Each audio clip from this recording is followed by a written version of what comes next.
mojito cocktail, une explosion de saveurs dans une même et seule bouteille. Fruits yëpp ñu jëmbatee ko Sénégal si anam yu sell te naturel. Jus Vito pour seen goûter doom yi collation ca bureau ba ngénte maanaam bépp xew. am na jus orange ngir may leen cawarte ak tonus. jus corossol am na baax lool si yaram ak ay ferñeenteem yu am solo. gingembre bi moom dafa baax lool si góor ak ay vertus baax lool itam si organisme. buy bi nag day wàññi tooy baax si yaram tayit yi leen sawarloo. jus bisaab bi nag dina yokk seen kattan boole si vitamine rek la. ñi bëgg soo naturel nag Vito soo exsident pour fête bu mënti doon te baax lool si yaxu gune ak mag lépp nag nekk si emballage yu civilisé te wóor. ak jus Vito da ngeen am choix. Vito jus et sow existe en bouteille de 1,5 litres et 33 centilitres. Vito jus fabriqué par Groupe Cefas à Dakar à la cité Keur Damel à côté de la mosquée. Téléphone 77 241 06 06.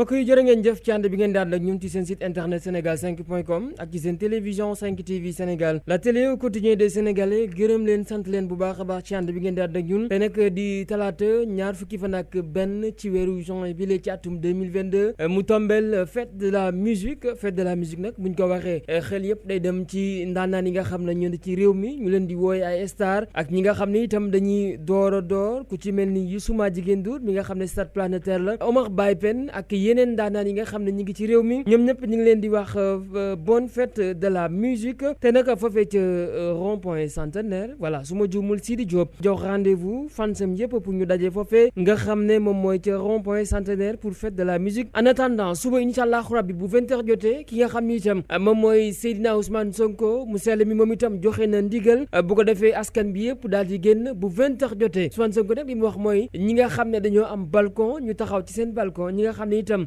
ci terrasse la ñu nekk ñu daal di yor seen i bool ñi nga xam ne itam dañoo yor oto ak lu mu mën di doon moto bu ko defee bu 20h jotee ñu def klaxon national wala tëgg ay bool loolu nag ñu ngi ko tuddee concert corossol loolu nag lañ ko tuddee suba incha allahu rabbi mercredi bu 20h jotee en attendant itam joxe na manifestation bi nga xam ne bëgg nañ ko amal le 29 juin incha allahu rabbi moom Seydina Ousmane Sonko ak i naataangoom loolu nag ñu ngi ko xamle démb ba ñu defee seen conférence de presse ba pare nag ba ñu paree ñoom itam la ñu daal di jubali fële ca palais de la justice fàttali ba tey ñi ngi jàpp ki nga xam ne moom mooy Déthié Fall nekk mandataire bu Yewwi Askan Wi Ahmed Aïdara nekk maire bu Guédiawaye ak ki nga xam ne moom mooy honorable député Mame Diarra Fam démb nag ñi ngi woon fële nga xam ne moom mooy palais de la justice fàttaliwaat li nga xam ne moom mooy histoire Kassorodal moom nag mi ngi juddu en Algérie à l'époque française en 1962 les Français pieds noirs tapaient à leur fenêtre sur des casseroles afin de protester contre l'indépendance de l'Algérie. On retrouve aussi des casserolades dans les années 1970 au Chili et en Argentine pendant la crise économique de 2001 et au Canada durant les manifestations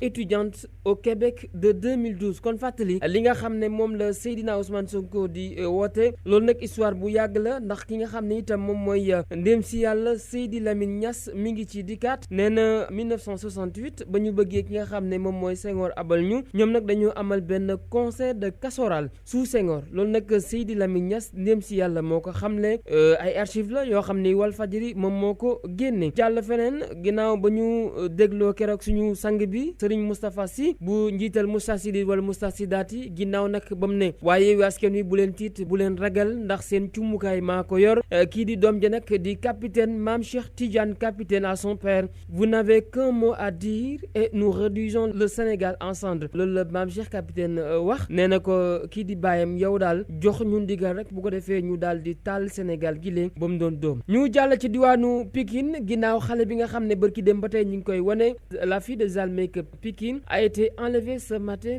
par une femme voilée de teint clair képp nga xam ne itam da nga xàmmee doom jile nga xam ne doomu Zal Make-up la Zal nag ñëpp xam nañ ko mu dëkk ci diwaanu Pikine dañoo yóbbu doomam ki ko yóbbu nag benn femme la dafa muuru femme bi nag teint clair la yor xale bi nag mi ngi tudd bébé Aïda Diagne moom nag la ñu sàcc mu nekk mbir mu doy waar mbir moo xam ni ñëpp ñi ngi koy ñaawlu ala Kouthia mi nga xam ne ba mu jógee fële ci GFM groupe Futur Média créé woon benn chaîne YouTube et mi ngi ci E-Media télé Boubacar Diallo ITV fa la nekk léegi nouvelle recrue de E-Media les pas de danse de Kouthia dans Xorom ci Cin avec DJ Boubs et Fatou Woré Dia nag jógee na GFM fekki na ki nga xam ne moom mooy DJ Boubs foofee ca ITV voilà ñi ñëw ci manifestation bi nga xam ne moo amoon juin bi passé la liste des victimes des manifestations s'est allongée. Serigne Mam Sané, un jeune asthmatique âgé de 35 ans, a perdu la vie dimanche après avoir souffert sur son lit d'hôpital durant 48 heures. Il est décédé hier à l'hôpital Fann. Il travaillait à Colobane le 17 juin. Il a eu une crise avec les grenades lacrymogènes qu'il a inhalées alors qu'il est asthmatique. Il a souffert ces derniers jours avant de succomber. Il ne manifestait même pas, a indiqué au micro de la RFM Makhtar Sané, un proche de la victime. Cette dernière a été inhumée à Mbacké. ñu ñaan rek yàlla yërëm ko te xaare ko aljanna jéggal ko ay bakkaaram moom mi nga xam ne décédé na ci manifestation yi nga xam ne moo amoon foofee ca Colobane. Sadio Mané a atterri à Munich, à Bayern Munich ce mardi. La nouvelle superstar du Bayern est arrivée à l'aéroport de Munich à 11h21 dans un jet privé Cessna 68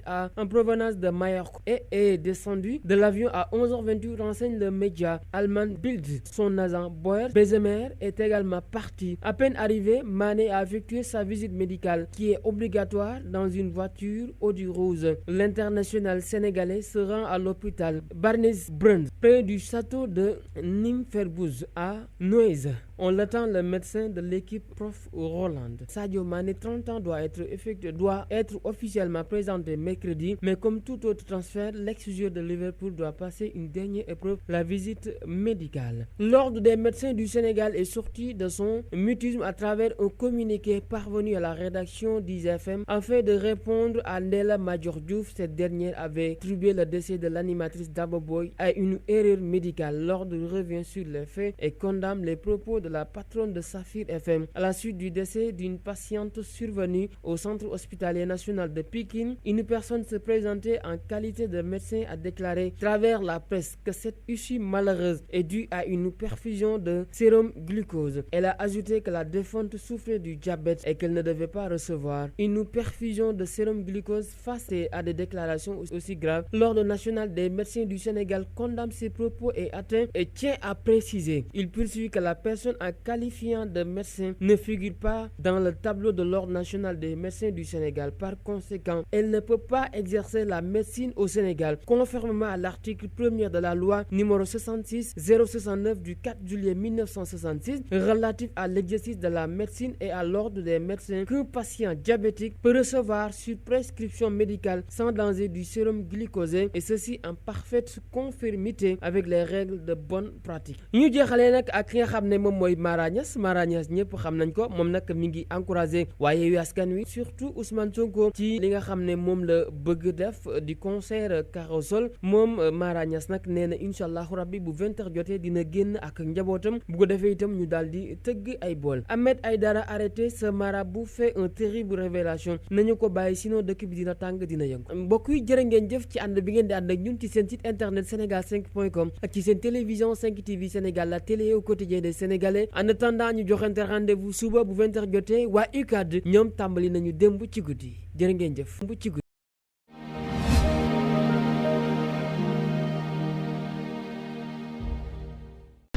Vito Cocktail, une explosion de saveurs dans une même et seule bouteille. Fruits yëpp ñu jëmbatee ko Sénégal si anam yu sell te naturel. Jus Vito pour seen goûter doom yi, collation ca bureau ba, ngénte maanaam bépp xew. Am na jus orange ngir may leen cawarte ak tonus. Jus Carasol am na baax lool si yaram ak ay ferñeenteem yu am solo. Gingembre bi moom dafa baax lool si góor ak ay vertus baax lool itam si organisme. Buy bi nag day wàññi tooy baax si yaram tayit yi leen sawarloo. Jus bisaab bi nag dina yokk seen kattan boole si vitamine rek la. ñi bëgg soo naturel nag Vito soo exsident pour fête bu mënti doon te baax lool si yaxu gune ak mag. lépp nag nekk si emballage yu civilisé te wóor. ak jus Vito da ngeen am choix. Vito jus et sow existe en bouteille de 1,5 litres et 33 centilitres. Vito jus fabriqué par Groupe Cefas à Dakar, à la cité Keur Damel, à côté de la mosquée. Téléphone 77 241 06 06.